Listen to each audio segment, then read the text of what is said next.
156वां अध्याय। मार्कंडेय ऋषि बोले, हे पार्थ, पिंगलेश्वर तीर्थ से लेकर भृगु क्षेत्र में जितने भी तीर्थ बताए गए हैं उनका मैं वर्णन करता हूँ, सुनिए। उनके तपोवन क्षेत्र को भृगु स्थान कहा है। इस प्रकार के 42 क्षेत्र हैं। उनमें से प्रथम पिंगलेश्वर तीर्थ का वर्णन मैंने किया। उनसे भूतेश्वर संगम है। तीर्थ से तीर्थ को जाते हुए देव तीर्थ के दर्शन सब पापों को नष्ट करने वाला है। हे पार्थ, प्राचीन समय में इस स्थान पर देवाधिदेव भगवान शिव ने शरीर पर भस्म लगाया था, अतः इस तीर्थ क्षेत्र को भूतेश्वर तीर्थ कहा गया। हे नृपश्रेष्ठ, यहाँ विभूति स्नान सब स्नानों में श्रेष्ठ है। भगवान शिव का प्रिय होता है। उस तीर्थ में भगवान शिव स्वयंभू भूतेश्वर नाम से प्रसिद्ध हुए। तब से यह तीर्थ क्षेत्र भूतेश्वर नाम से प्रसिद्ध हुआ। हे राजन, पुष्य नक्षत्र में अथवा जन्म नक्षत्र में अथवा अमावस्या को जो व्यक्ति भूतेश्वर तीर्थ में स्नान कर भक्ति पूर्वक शरीर पर भस्म धारण करता है, उसके अनेक कुल का उद्धार हो जाता है। भस्म लगाने के फल का मैं वर्णन करता हूँ, सुनिए। शरीर पर जितने भस्म कण लगते हैं उतने हजार वर्ष तक शिवलोक में निवास करता है।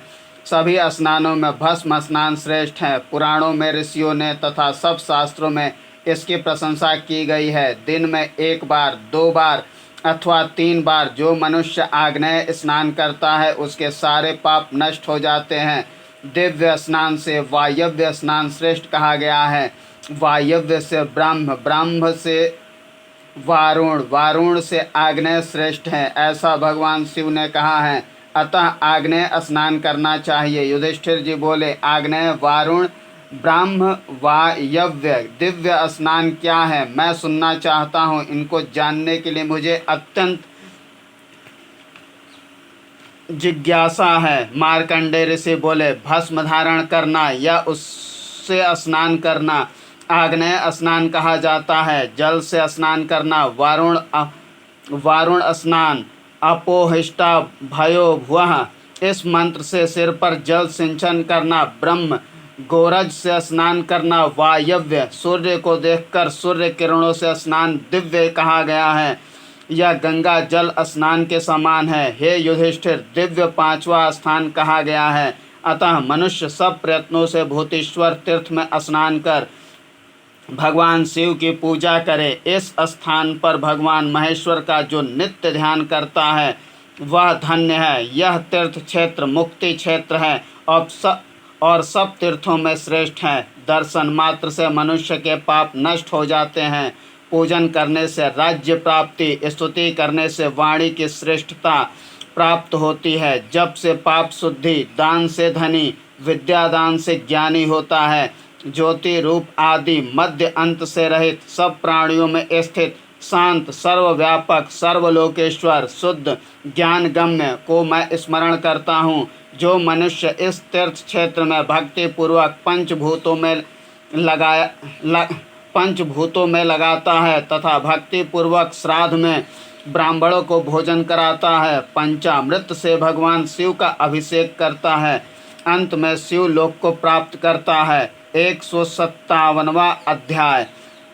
मार्कंडेय ऋषि बोले, हे महाराज, तीर्थ के उत्तर में महान सैंधवायतन स्थान है। यहाँ पर संपूर्ण सिद्धियों को प्रदान करने वाली योगिनियों से घिरी हुई सैंधव्य ने यहाँ पर सांकरी परम शक्ति प्राप्त की।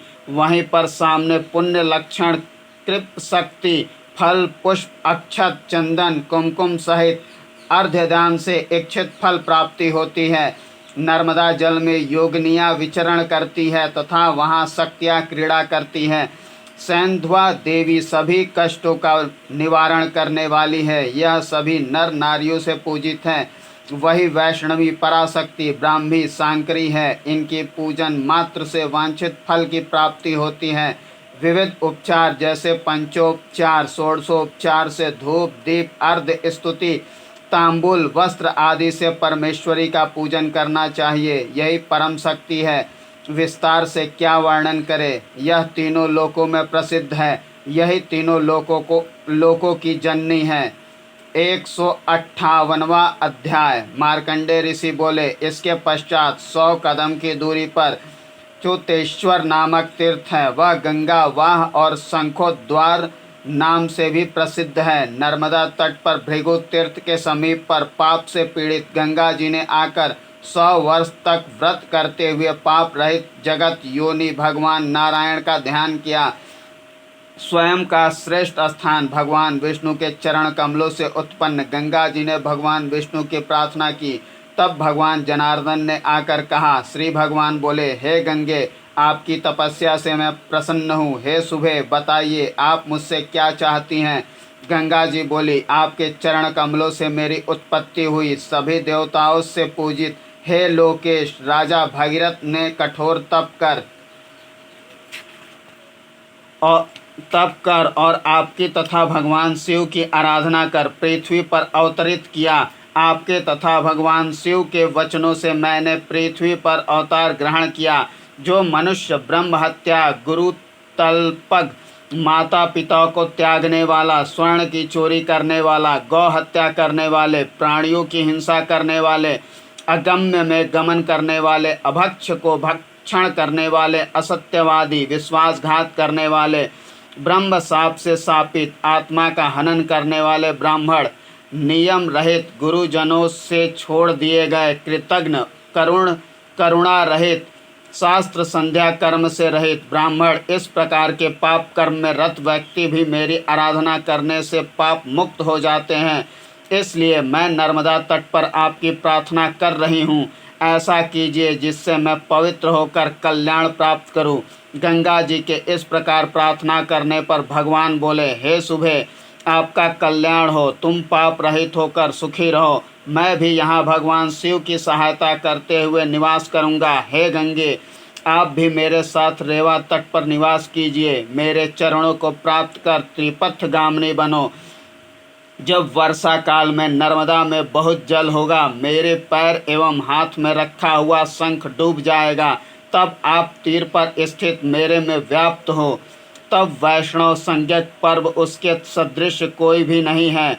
2 अयन, दक्षिणायन और उत्तरायण है कल्याणी। इस पर्व में मनुष्य शंख को स्पर्श कर गंगा और नर्मदा मिश्रित जल में स्नान करते हैं तथा इस मंत्र से गंगा की प्रार्थना करते हैं। पुण्यस्त्वं शंख पुण्यानां मंगलानां च मंगलम विष्णुना विद्युते यस्माच्छन्ति प्रेक्ष में।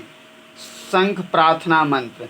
इस प्रकार शंख की प्रार्थना करने पर मनुष्य सभी पापों से मुक्त हो जाता है। शंखोद्वार तीर्थ में मनुष्य स्नान कर भगवान शिव एवं विष्णु का पूजन कर ब्राह्मणों को स्वर्ण दान करने से सभी पापों से मुक्त हो जाता है। इसलिए सब प्रकार से शंखोद्वार में नर्मदा तट पर जाकर नियम व्रत का पालन करे। हे गंगे, उस दिन उपवास कर भगवान शिव एवं विष्णु की पूजन कर रात्रि जागरण कर पाप रहित हो। जब आप संसार को भार मानने लगे तब पर्व में यहाँ नर्मदा तट पर आकर उस भार को दूर करे। भगवान जगन्नाथ ऐसा कहकर अंतर्ध्यान हो गए। मार्कंडेय ऋषि बोले, अमावस्या अथवा द्वादशी को उत्तम तीर्थ में जाना चाहिए। वहाँ स्नान कर भगवान शिव की आराधना करने से तीनों लोकों में प्रसिद्ध अश्वमेध यज्ञ का फल प्राप्त होता है। युधिष्ठिर जी बोले, अश्वमेध यज्ञ बहुत सामग्री वाला तथा बहुत दक्षिणा वाला होता है, अतः सभी मनुष्य इस यज्ञ को करने में असमर्थ होते हैं। अतः यह आश्चर्यजनक तीर्थ फल का आपने वर्णन किया। मुझे दीर्घायु तथा श्रद्धा प्राप्त हो, ऐसा वर्णन कीजिए। मार्कंडेय ऋषि बोले, पूर्व में यह आश्चर्यजनक प्रश्न पार्वती जी ने भगवान शिव से पूछा था, वह मैं आज आपसे कहता हूँ। पूर्व में वृषभ पर बैठे हुए पार्वती सहित भगवान शिव ने इस तीर्थ को हाथ जोड़कर प्रणाम किया था। उन्हें प्रणाम करते देखकर देवी पार्वती जी ने पूछा। देवी बोली, हे देवाधिदेव, यह क्या है? चराचर आपको नमस्कार करता है। आप हाथ जोड़कर भक्ति पूर्वक प्रणाम कर रहे हैं। मुझे अत्यंत आश्चर्य हो रहा है, कृपया सब वृत्तांत कहिए। महेश्वर बोले, हे देवी, आप आश्चर्य न करें, इस तीर्थ का पुण्य प्रत्यक्ष देखिए। आकाश में स्थित क्षण भर आप स्वर्ग में रहें। ऐसा कहकर भगवान शिव ने भूख प्यास से व्याकुल जटाधारी दुर्बल गौर वर्ण ब्राह्मण का रूप धारण किया। पृथ्वी पर बैठकर जोर से बोलने लगे, मधुर स्वर से मोहित करने लगे। स्वयं भगवान शिव से निर्मित मधुर वाणी को सुनकर स्नान के लिए आए हुए सभी ब्राह्मण भ्रमित हो गए। सुनने से भ्रमित हुए सभी ब्राह्मण अपनी नित्य क्रिया भी भूल गए। भूख प्यास से पीड़ित पढ़ते हुए उसे देखकर आज मेरा जन्म सफल हो गया तथा क्रियाएं भी सफल हो गई। प्रसन्न हुए पितामह सभी इच्छाओं की पूर्ति करेंगे। हे द्विज श्रेष्ठ, आपके भोजन करने पर हे कृपा निधे प्रसन्न होइए। ब्राह्मण रूपधारी शिवजी बोले, इस समय 10 अश्वमेध यज्ञ फल में परिणत कर दूंगा। द्विज रूप ब्राह्मण ने चकित होते हुए कहा और अपने सिर को हिलाते हुए अपने घर की ओर चले गए। उन्होंने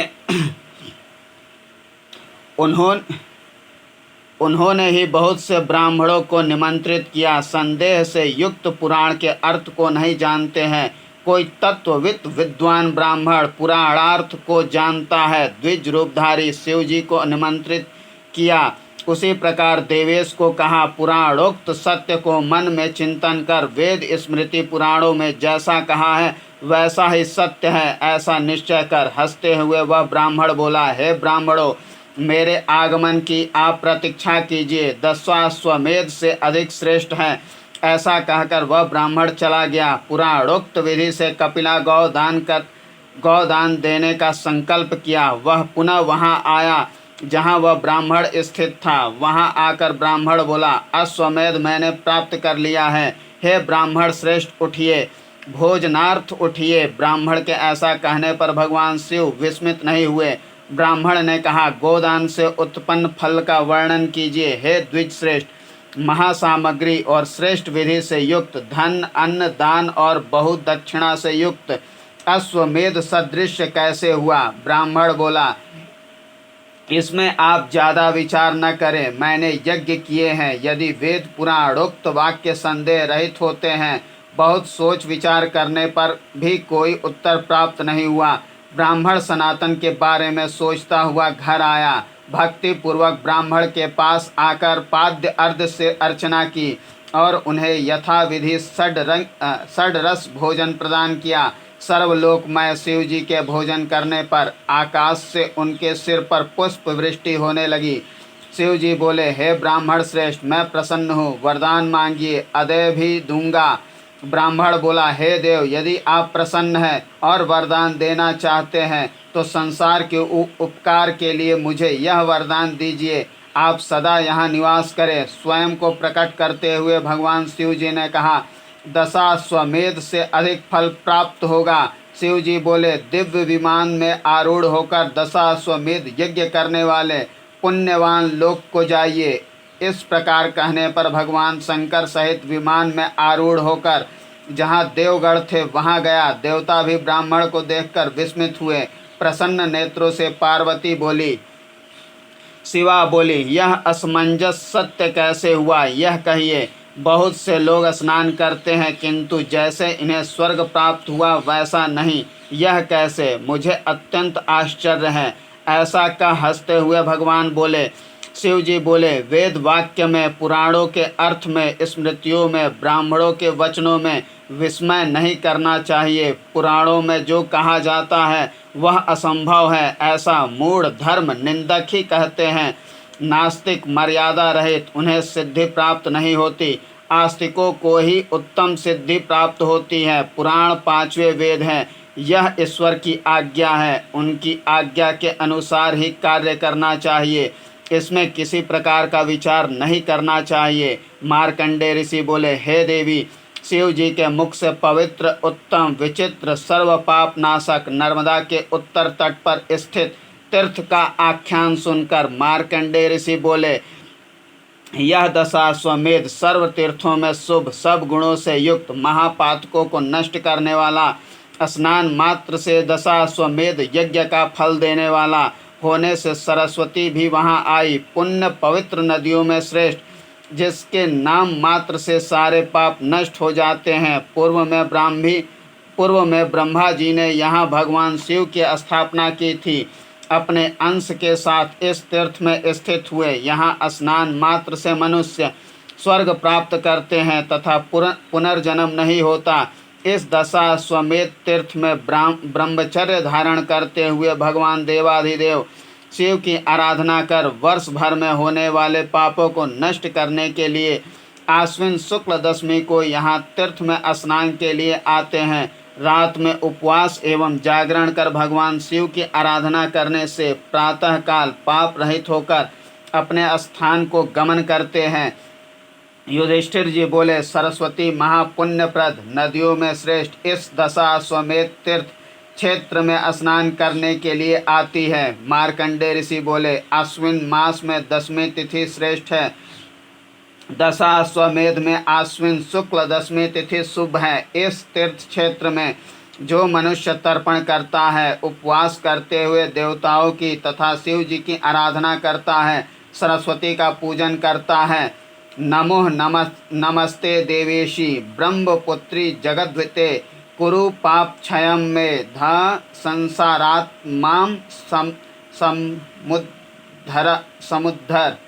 हे देवी, मेरे पापों को नष्ट करते हुए इस संसार से मेरा उद्धार कीजिए। ऐसा कहकर गंध पुष्प अर्घ्य नैवेद्य आदि से पूजन करे, प्रदक्षिणा कर सूत्र से परिवेष्टित करे तथा कपिला गौ ब्राह्मण को दान करे। घृत का दीप जलाकर गीत नृत्य पुराण कथन करते हुए रात्रि जागरण करे। प्रातः नर्मदा जल में स्नान कर ब्राह्मण भोजन कराए।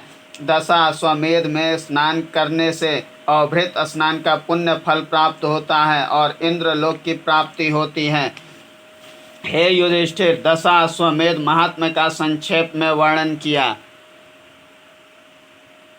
159वां अध्याय। मार्कंडेय ऋषि बोले, इसके पश्चात श्रेष्ठ भृगु तीर्थ का वर्णन करता हूँ। हे राजन, इसके महात्मा को सुनिए। इसे सुनने से ब्रह्म हत्या तथा गौ हत्या के पाप से भी मनुष्य मुक्त हो जाता है।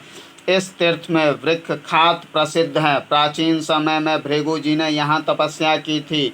युधिष्ठिर जी बोले, हे विपेंद्र, भृगु जी कौन थे, किसके पुत्र थे, इन्होंने तप कर कौन सी परासिद्धि प्राप्त की थी, वृक्ष कौन था और खात का निर्माण किसने किया था। हे अनग, यह सब मुझे विस्तार से बताइए। मार्कंडेय ऋषि बोले, हे महाराज, आपने जो पूछा है उसका मैं विस्तार से वर्णन करता हूँ।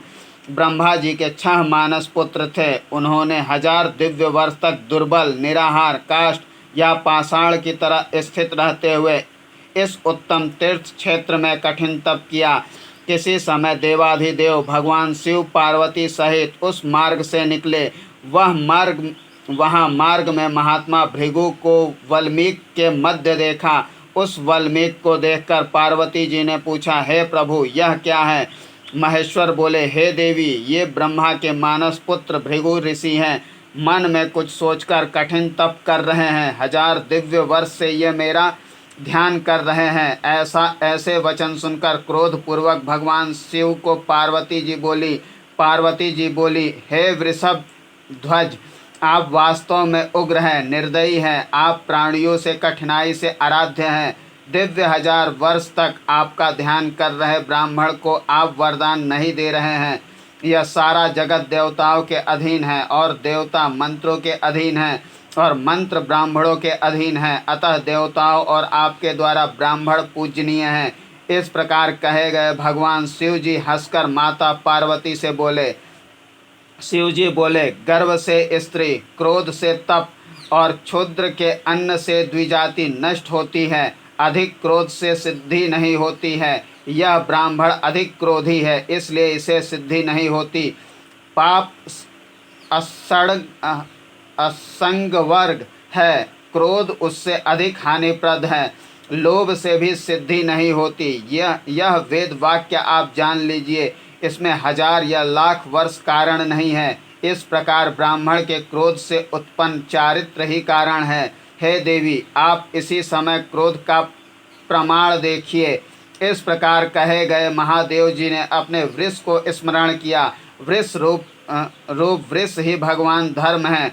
भगवान शिव के स्मरण करते ही क्षण भर में वृष उपस्थित हो गया। और बार बार गर्जना करने लगा और विनय पूर्वक प्रणाम कर बोला, हे सुरश्रेष्ठ, क्या करूं? आपने मुझे क्यों स्मरण किया? हे प्रभु, शीघ्र ही आदेशित कीजिए। भगवान शिव जी बोले, आप जाकर तपस्वी भृगु को क्रोधित कीजिए, जिससे पार्वती को मेरी बात पर विश्वास हो जाए। मार्कंडेय ऋषि बोले, आप भृगु महर्षि स्नान के लिए जब भृगु महर्षि स्नान के लिए नर्मदा तट पर पहुँचे, तब नंदी नर्मदा तट पर भृगु के आश्रम के निकट घोर गर्जना करने लगे और खुरों से पृथ्वी को खोदने लगे और अपने सिंघों से ब्राह्मण भृगु को नर्मदा जल में फेंक दिया। इस प्रकार क्रुद्ध हुए भृगु हाथ में दंड लेकर दौड़े और बोले, दंड से इस पशु के सिर पर प्रहार करूंगा। इसके पश्चात शिखा, जनेऊ परिधान आदि वृक्ष के पीछे वेग से दौड़ते हुए छूट गए। भृगु ऋषि बोले, अरे पापी दुराचारी वृक्ष, मेरा अपमान कर मेरे आश्रम में खुरों से गड्ढा कर महानाद पूर्वक गर्जना करते हुए और मुझ ब्राह्मण को जल में फेंक कर कहाँ भागा जा रहा है? हे दुष्ट, ठहर, तू मेरे जीते जी बच नहीं सकता। मार्कंडेय ऋषि बोले, स्वयं को वृक्ष से फेंका गया जानकर भृगु जी क्रोध से अग्नि को भी पराजित करते हुए आहुति को प्राप्त करने वाली अग्नि की तरह, ब्रह्मदंड की तरह हाथ में दंड धारण किए हुए बैल को मारने के लिए दौड़ने लगे। भृगु ऋषि को अपने पीछे दौड़ता हुआ देखकर प्राण रक्षा के लिए सागर सहित जम्बू द्वीप को कुश, क्रौंच, सालमल, साक, गोमेद, पुष्कर द्वीप में घूमा तथा पूर्व से दक्षिणा पथ तक, उत्तर से पश्चिम, एक द्वीप से दूसरे द्वीप को, पाताल, सुतल के बाद वितल, महातल, सप्तम पाताल में भी गया। फिर भूलोक को भी अतिक्रमण कर भूलोक को, महा, जना, तपह, सत्य आदि लोकों को वह वृक्ष प्राण रक्षा के लिए खोजता हुआ भी ब्राह्मण से मुक्ति प्राप्त नहीं कर सकता। तब वह वृक्ष ब्रह्मा, विष्णु, इंद्र, सोम, आदित्य, यम, वरुण, मारुत सभी के पास गया, किंतु सभी ने वृक्ष को त्याग दिया। सभी लोकों में देव दानव सभी ने त्याग दिया। तब भगवान शिव के पास जाकर दुखी होकर प्रणाम कर बोला, हे महेश्वर, ब्राह्मण श्रेष्ठ से मेरी रक्षा कीजिए। गुरुओं को ब्राह्मण, राजा, स्त्री, मुर्मुर्षु, बालक और सर्प को क्रोधित नहीं करना चाहिए। विप्र का अस्त्र मृत्यु है, हरि का अस्त्र चक्र है और चक्र से भी तीव्रतर ब्राह्मण का क्रोध होता है, इसलिए ब्राह्मण को क्रोधित नहीं करना चाहिए। परमेष्ठी भृगु के द्वारा वध योग्य मानते हुए सभी ने मेरा परित्याग कर दिया। हे प्रभु, मैं अनाथ की तरह आपकी शरण में हूँ। मार्कंडेय ऋषि बोले, वृक्ष को थका हुआ तथा चरणों में लौटता हुआ देखकर, ब्राह्मण की चेष्टा देखकर भगवान शिव पार्वती जी से बोले, हे विशालाक्षी, देखिए, इसलिए मैंने कहा था कि यह ब्राह्मण अधिक क्रोधी है। पार्वती जी बोली, हे परमेश्वर, यदि आप अपना कल्याण चाहते हो तो जब तक यह ब्राह्मण हम दोनों पर क्रोध करे उससे पहले ही इसे वरदान दीजिए। मार्कंडेय ऋषि बोले, पार्वती जी के वचन को सुनकर भगवान शिव जी ने कहा, ठीक है, ऐसा ही करता हूँ। इसके पश्चात भस्म, जरा, मुंडमाला, त्रिशूलधारी पार्वती को अर्धांग में धारण करने वाले भगवान ने भृगु ऋषि से कहा। शिव जी बोले, हे द्विज श्रेष्ठ भृगु जी, आपका क्रोध शांत नहीं हुआ है, अतः यह स्थान क्रोध स्थान के नाम से प्रसिद्ध होगा। अपने सामने देवाधिदेव भगवान शिव को देखकर प्रणाम करते हुए भृगु ऋषि शिव की प्रार्थना करने लगे। भृगु ऋषि बोले, हे भूतनाथ, हे भुवन पतय, मैं संसार से भयभीत आपकी प्रार्थना करना चाहता हूँ। हे देव, मेरे जैसा व्यक्ति आपके गुणों का वर्णन करने में समर्थ नहीं है। भगवान शेष नाग भी अपने हजारों मुखों से आपका वर्णन नहीं कर सकते। हे शंकर, आपकी भक्ति आपके पुत्रों द्वारा प्रकट की जा रही है। आपके चरणों में पड़े हुए मुझ पर प्रसन्न होइए। सत्व, रज, तम से आप त्रिगुणात्मक हैं। उत्पत्ति, स्थिति, लय में भी आप ही कारण हैं। यम, नियम, यज्ञ, वेदाभ्यास, धारण, ध्यान, धारणा, योग आपके भक्तों के लिए इनके सहस्त्रांश की भी आवश्यकता नहीं। नाशवान शरीर भी नासवान शरीर में घिरा हुआ, क्रूर आपकी कथा से विमुख, आपके चरणों में पड़े हुए मेरी रक्षा कीजिए। हे नाथ, द्विजजन के इस क्रोध के विनाश के लिए कृपा कीजिए। मुझ मूढ़ को क्यों दुखी कर रहे हैं? हे देव, सुस्थिर लक्ष्मी प्रदान करने वाले, मेरे मद मोह पास को शीघ्र नाश कीजिए। हे देव, भुक्ति मुक्ति प्रदान करने वाले आप अकेले ही हैं, संसार में अन्य कोई समर्थ नहीं है। करुणाभ्युदय नामक सिद्धि प्रदान करने वाले दिव्य इस स्तोत्र का भक्ति पूर्वक जो मनुष्य पाठ करेगा, उस पर भृगु ऋषि पर हुए प्रसन्न शिव जी की तरह उस पाठक पर भी भगवान शिव प्रसन्न हो। मार्कंडे ऋषि बोले, भृगु ऋषि के स्तोत्र से प्रसन्न होकर भगवान शिव ने कहा, मैं आप पर प्रसन्न हूँ और वरदान देना चाहता हूँ। भगवान शिव को प्रसन्न देखकर भृगु ऋषि बोले, हे देवेश, यदि आप मुझ पर प्रसन्न हैं और वरदान देना चाहते हैं तो यह सिद्ध क्षेत्र पुण्य कारक रेवा तट पर स्थित तीर्थ मेरे नाम से प्रसिद्ध हो। मेरे इस मनोरथ की पूर्ति कीजिए। शिव जी बोले, श्री का आख्यान मैंने पूर्व में भी कहा है। हे द्विज, आपको क्या यह ज्ञात नहीं? आप जैसा मानते हैं वैसा श्री देवी की कल्पना कीजिए और जो आपकी इच्छा हो उसकी पूर्ति कर लीजिए। मार्कंडे ऋषि बोले, भगवान शिव के ऐसा कहकर चले जाने पर भृगु ऋषि स्नान कर श्री तीर्थ की ओर गए और श्री के साथ ही पारण की और श्री सहित आदर पूर्वक कहा। भृगु बोले, हे भद्रे, यदि आपको महाक्षेत्र वृष में अच्छा लगता है तो आपको अपने स्थान पर स्थापित कर दूंगा। श्री बोली, मेरे और आपके शुभ नाम से एक साथ अपने स्थान का नामकरण कीजिए। भृगु जी बोले, कछुए की पीठ पर यह तीर्थ स्थित है, ऐसा विचार कर कच्छप को आमंत्रित करके नामकरण किया जाए। युग क्षय प्राप्त होने पर यह भूमि चलते हुए दिखाई देती है। तब भगवान वासुदेव के अंश उत्पन्न यह कछुआ अचल हो जाएगा। मार्कंडे ऋषि बोले, वे दोनों भृगु और श्री कछुए के पास गए और अभिनंदन कर कछुए से बोले, आपने चराचर सहित इस पृथ्वी को धारण किया है और आप पृथ्वी तल में स्थित हैं। यह क्षेत्र, यह स्थान आपके पर आश्रित है, अतः आपसे प्रार्थना है कि आप हमारा आमंत्रण स्वीकार कीजिए। भृगु जी बोले, मैं लक्ष्मी सहित द्विज स्थान 4 प्रकार से कर दूंगा, यदि आप मानते हैं तो आदेश दीजिए। कच्छप बोला, हे ब्राह्मण श्रेष्ठ, ऐसा ही हो। मेरे पृष्ठ पर स्थापित मेरे नाम से नगर होगा, अपने आचार से यह सुस्थिर होगा, इसमें कोई बुराई नहीं है। मार्कंडे ऋषि बोले, कच्छप के मुख से शुभ वाक्य सुनकर ब्रह्मा के पुत्र भृगु श्री सहित प्रसन्न हुए। नंदन वर्ष में माघ शुक्ल पंचमी से तथा उत्तरा नक्षत्र के योग में कुंभ राशि में रेवा के उत्तर तट में गंभीर जल में पूर्व में जल प्रवण देश में करोड़ों तीर्थों से विभूषित यह क्षेत्र सैकड़ों महल से युक्त 1 कोस तक फैला है। शीघ्र ही तपोबल से युक्त विश्वकर्मा का चिंतन कर भृगु ने आमंत्रित किया। ब्राह्मण वेदाध्ययन, क्षत्रिय रक्षा करते हुए, वैश्य वाणिज्य करते हुए, क्षुद्र सेवा करते हुए, इस प्रकार लक्ष्मी से संपन्न परमानंद से युक्त सब पापों से रहित भृगु ऋषि ने तीर्थ का निर्माण किया।